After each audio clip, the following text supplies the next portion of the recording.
নমস্কার, কেমন আছেন সবাই? আশা করি সবাই ভালো আছেন। আমার চ্যানেলের আরও একটা রেসিপিতে আপনাদের সকলকে স্বাগত জানাই। আজকে আমি তোমাদের হেঞ্চা বা হেলেঞ্চা বা হিঞ্চা শাকের পকোড়া বানিয়ে দেখাবো, বা বড়া বলতে পারো। এর জন্য দেখো আমি এখানে হিঞ্চা শাক নিয়েছি। শাকের আমি নিচের দিকে ডগগুলো বাদ দিয়ে দিয়েছি, উপরের দিকে যে ভালো ভালো পাতা এবং ডাঁটগুলো যেগুলো নরম হয় সেই অংশটা কেটে কেটে বাদ দিয়ে রেখে দিয়েছি। অন্যদিকে দেখো একটু বেসন নিয়ে নিলাম। যতগুলো বড়া তৈরি করবেন সেই পরিমাণ মতো বেসনটা নিয়ে নেবেন। এখানে যে নর্মাল বেসন দোকান থেকে কিনতে পাওয়া যায় সেই বেসনটা নিয়েছি। তার সাথে দিয়ে দিলাম স্বাদ মতো নুন, 1 চামচ হলুদ গুঁড়ো, তার সাথে কালো জিরে, কুচিয়ে রাখা কাঁচা লঙ্কা এবং তার সাথে দিলাম কাশ্মীরি লঙ্কা। আর একটু জল দিয়ে দেব। আর মুচমুচে বানানোর জন্য কিন্তু দিতে হবে চালের গুঁড়ি। এখানে আমি গোবিন্দভোগ চালের গুঁড়ি ব্যবহার করেছি। আপনারা চাইলে এমনি নর্মাল যে ভাত রান্নার চাল সেই চালের গুঁড়িও ব্যবহার করতে পারেন। তবে গোবিন্দভোগ চালের গুঁড়ি দিলে কিন্তু এটা স্বাদটা কিন্তু অন্যরকম হয়, যেহেতু ওর সেন্টটা অন্যরকম, তাই খুব ভালো লাগে। তার সাথে দিয়ে দিলাম 1/2 চামচেরও কম চিনি। দিয়ে বেসনটা দেখো খুব ভালো করে ফেটিয়ে নিয়েছি। একদম স্মুথলি ফেটিয়ে নিতে হবে। অন্যদিকে কড়াইতে আমি বড়াগুলো ভাজবার জন্য পর্যাপ্ত তেল দিয়ে দিয়েছি। এখন আমি তোমাদের বড়াগুলো ভেজে দেখাবো।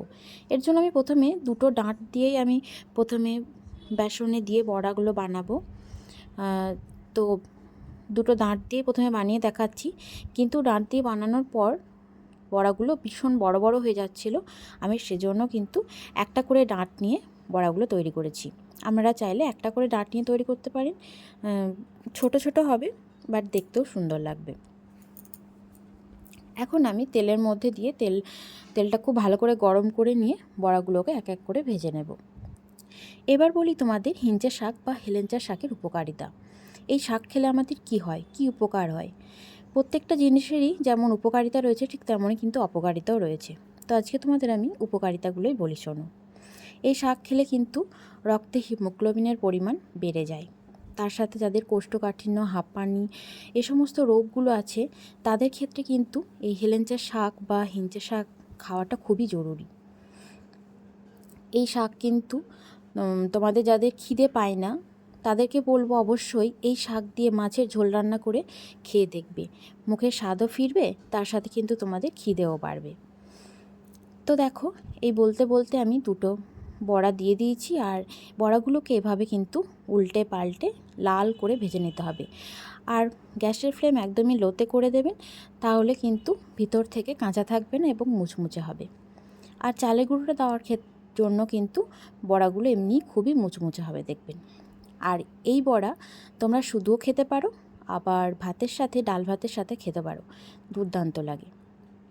তো দেখো, আমি দ্বিতীয়বারেও ওই বড়াগুলো তুলে নিয়েছি, দ্বিতীয়বারেও বড়াগুলো আবার দিয়ে দিয়েছি।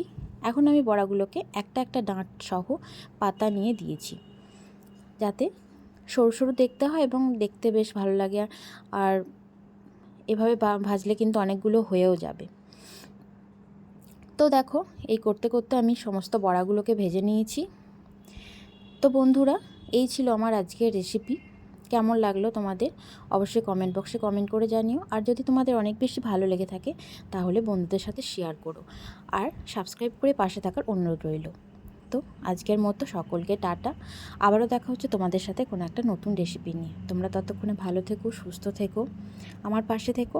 আমিও তোমাদের সব সময় পাশে রয়েছি। তো চলো, আজকে টাটা।